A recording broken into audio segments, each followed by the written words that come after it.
മലയാളികളെ സംബന്ധിച്ചല്ലേ ശ്യാം സാർ എപ്പോഴും നമുക്ക് സന്തോഷം പകരുന്ന ഒരു കാഴ്ചയാണ് സാർ ഇങ്ങനെ വയലിൻ പ്ലേ ചെയ്യുന്നത്. എന്നാലും എത്രമാത്രം ഓർമ്മകളിലേക്കൊക്കെ അങ്ങ് പോയി സാർ.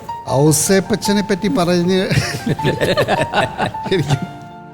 ഔസേപ്പച്ചൻ എന്നെ പറ്റിയും പറഞ്ഞൊക്കെ മതിയായിട്ടുണ്ടാവും. അത്രയധികം ഞാനൊരു സമ്പർക്കം ഉണ്ടായിട്ടുള്ളൊരു വ്യക്തിയാണ് അദ്ദേഹം.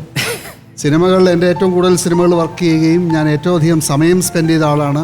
എൻ്റെ ഒരു ജ്യേഷ്ഠനെ പോലെയാണ് ഔസേപ്പച്ചൻ എന്നാണ് ഞാൻ വിളിക്കുന്നതെങ്കിലും ജ്യേഷ്ഠനെ പോലെയാണ്, ഒരു ഗുരുവും കൂടിയാണ്. മ്യൂസിക്കിനെ കുറിച്ചുള്ള എനിക്കുള്ള എന്തെങ്കിലും ചെറിയ ചെറിയ പൊട്ടും പൊടിയൊക്കെ അദ്ദേഹം പറഞ്ഞു തന്നതാണ്. He's A total musician and music is in every cell of his. അദ്ദേഹത്തിൻ്റെ മ്യൂസിക് ഉണ്ട്. സോ മെലോഡിയസ്, ഓൾവേസ് ഏത് സ്റ്റൈലും അഡാപ്റ്റ് ചെയ്യാനുള്ളൊരു വില്ലിങ്നെസ് ഉള്ള മനസ്സാണ്. എപ്പോഴും പഠിച്ചുകൊണ്ടിരിക്കുന്ന ആളാണ്. പുതിയ പുതിയ സെൻസിബിലിറ്റീസിനെ ഉള്ളിലാക്കാൻ ശ്രമിക്കുന്ന ആളാണ്.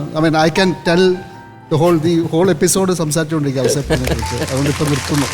അല്ല, എന്നാലും നമ്മളെല്ലാവരും കണ്ടിട്ടുള്ള ഔസേപ്പച്ചൻ സാർ എന്ന് പറയുന്നത് എപ്പോഴും ഒരു ചിരിച്ച മുഖത്തൂടെ ഉള്ള ഒരാളായിട്ടാണ്. അങ്ങനെയൊന്നുമല്ല, ഞങ്ങൾ തന്നെ വളരെ പടങ്ങിയിട്ടുണ്ട്. ചിരിക്കാത്ത മുഖമൊക്കെ എനിക്കറിയാം. എന്നാലും ദേഷ്യം വരും, അങ്ങനെ ഒരു എക്സ്ട്രീം ദേഷ്യം അതെല്ലാം ഉണ്ട്. അതെ, നമ്മുടെ ഫ്രണ്ട്ഷിപ്പ് ട്രൂ ആണെന്നുള്ളതിന്റെ തെളിവല്ലേ അതെ.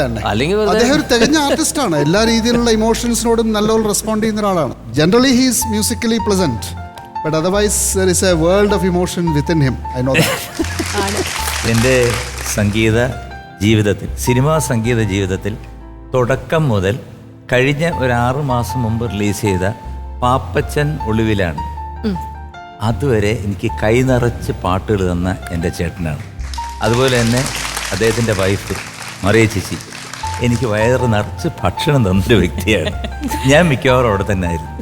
കാരണം മദ്രാസിൽ പോയി കഴിഞ്ഞാൽ വേറെ ആരുടെ പാട്ട്, ജോൺസന്റെ ആയാലും രവീന്ദ്രൻ മാഷ ആയാലും ആരുടെ പാട്ടാണെങ്കിലും പാട്ട് കഴിഞ്ഞാൽ പിന്നെ ഞാൻ ചേട്ടൻ്റെ വീട്ടിൽ കാണും.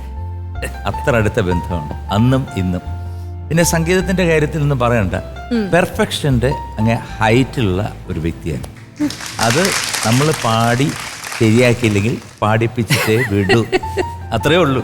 ചേട്ടനൊക്കെ വേറെ. ഇപ്പം നേരത്തെ ശ്യാം സാറ് പറഞ്ഞ പോലെ എപ്പോഴും ചിരിച്ചോണ്ടൊക്കെ ഇരിക്കും, പക്ഷേ സ്റ്റുഡിയോക്ക് അകത്തോട്ട് കയറുമ്പോഴത്തേക്ക് ആള് മാറും. 100% say A total musician, total. നമസ്കാരം. നമസ്കാരം. അസാധ്യം വരും. Thank you. എന്തായാലും അങ്ങയുടെ ഈ ഒരു പ്രസൻസ് എന്ന് പറയുന്നത് ഞങ്ങളെ സംബന്ധിച്ചൊരു വലിയ ഭാഗ്യം തന്നെയാണ്. പാടാം നേടാമിൻ്റെ ഞങ്ങളുടെ ഈ പറഞ്ഞ പോലെ 24 ഗായകരും ഭയങ്കരമായിട്ട് ഇന്ന് ബ്ലെസ്ഡ് ആണ്.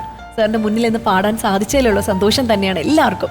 എന്തായാലും ഇനിയും നമ്മളോടൊപ്പം ആ സീറ്റിലൊന്ന് ജോയിൻ ചെയ്യാനായിട്ട് ഞങ്ങൾ റിക്വസ്റ്റ് ചെയ്യാണ്. തീർച്ചയായിട്ടും. Thank you for the occasion.